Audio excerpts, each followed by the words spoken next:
As we all know, I spend a lot of time pushing back against the pseudoscience and conspiracy theory crowd who, push these ideas of ancient aliens or ancient civilizations that don't actually exist, that are, the ones that we should give credit for the pyramids and all of culture and civilization to, even though, again, they don't exist. For those that have followed me for a while, you guys have seen this, but for the new people, what I do is I don't look at the things that were built, like the pyramids or the Sphinx. I don't focus on those very much.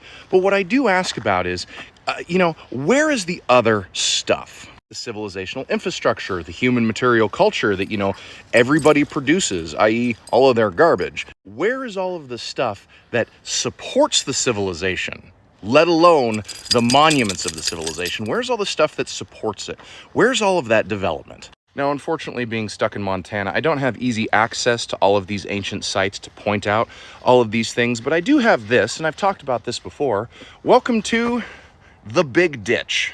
This is a water control canal that was built in the 1940s. By which agency, I can't remember off the top of my head. It goes for X number of miles. Again, I can't remember, even though there's a sign right back there talking about it. Regardless, though, this is a historic and still used feature that supports the infrastructure of Missoula, Montana and the surrounding landscape. This is one of those civilizational infrastructure things that you would see in a big civilization. This is a water control. This moves water where it needs to go. And as you can see, it's pretty distinct. I mean, the bank is above my head over here. It's relatively square. It's pretty uniform all the way along its length. Mind you, this has been flowing for over 70 years, so it's actually a little bit shallower than it used to be.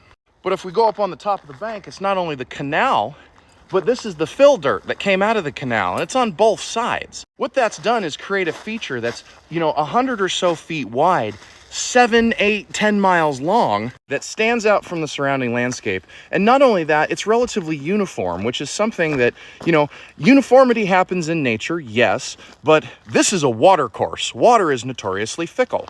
It's highly unlikely that a naturally flowing water course is going to create a uniform, 12-foot wide, 6-foot deep, squared canal for however many miles it goes, along a landform where it actually has to go up in elevation a little bit and down again. This is a very large alteration to the landscape, considering all it really did was move water to hay fields and sugar beet fields, supporting the economy of what was a very small town at the time. Mind you, Missoula, Montana's only gone above 75,000 people in the last couple years. Imagine the changes to the landscape for a population big enough to build pyramids. Anyway, one of the things I wanted to actually address, though, is that this is going to be here for thousands of years, even after it's filled in. And the reason why, 2,000 years from now, when future archaeologists find this particular piece of human landscape modification, they're going to see that this filled in hole that goes however many miles and is relatively uniform its entire length has a different stratigraphy. The layers of dirt that build up in the bottom here are different than the layers of dirt that made that mountain that are in that field. You cut this in a cross section this way, you'll be able to see, there's 15 lines of stratigraphy over there, but there's only 6 here. And the soils and the matrix won't match. You'll actually be able to see the waste dirt piles on either side, plus the squaring out of the canal. Not to mention that humans are notoriously dirty animals. We just throw our stuff all over the place. Do you know how many pop bottles and coffee cups and human trash floats down this as it's shunted in off of the river?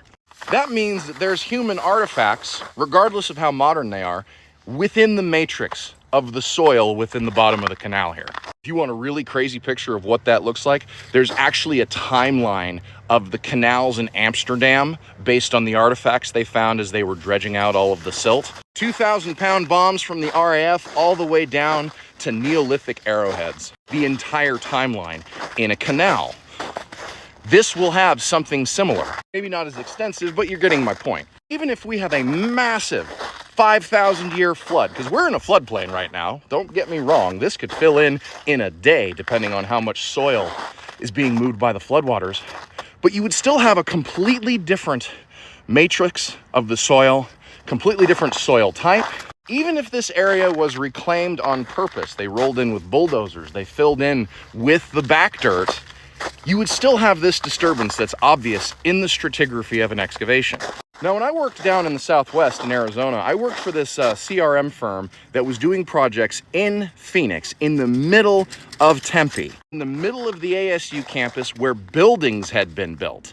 And not only did we find a segment of a canal that was this damn big in the middle of the site, we found the pit houses that went along with it and all of these other little connecting canals and rills of water that were used to feed individual gardens. And they were 8 inches across and 3 inches deep. And we were able to tell what they were because all of the sediment in that area was completely different than the surrounding stuff. Not to mention all of the artifacts. And it was a multi-component site on top of it. It had indigenous, going back thousands of years. It had pioneer Euro-Americans. It had historic from the 1930s. And this massive dorm complex that had been built in the 50s before there was any consideration for cultural heritage managed to be built and not erase the site completely. In a situation like this, you can see features like this on LiDAR. You can see it from aerial photos. This supported agriculture and served as a water control canal for a town of like maybe 20,000 people in the late 1940s when it was built. Now take that same concept of modification of the landscape for just water, and can you imagine the amount of human change to the landscape in a place like ancient Egypt or ancient Babylon? Tenochtitlan, Tulum, Koba, Chichen Itza, probably one of the most phenomenal places in the world in respect to water control, Angkor Wat. What you can't erase in the archaeological record is that you can see that development. You can see where they started out with a little ditch and then 5 ditches, and then they combine those 5 ditches into a canal that goes 7 and change miles, that's 12 feet wide and 6 feet deep, all to meet the needs of a bigger and growing population that you then have to make your big monuments. And that's just water. You know, that's not the infrastructure of roads. That's not the infrastructure of resource extraction and resource use. The massive human imprints of change on the landscape still exist in those places. The minuscule imprints of human change exist in those landscapes, especially when you consider all of the garbage and the trash that gets left behind, the tools that get used, broken, and discarded. This was built using steam shovels, so you would think, oh, it's pretty quick, and they took the steam shovels with them, right? Yeah, except for the fact that there's can dumps, tent platforms where the rocks were cleared away so the work crews could have their tents. There's thermal features, you know, fire pits and hearths and cook spots for cookies, you know, chuck wagon. Not including the fact that this was homesteaded in the 1880s, and not including the fact that this was an indigenous occupation area for thousands of years. I think what I'm trying to get at is that the archaeological record just doesn't up and disappear. You have progression all the way through.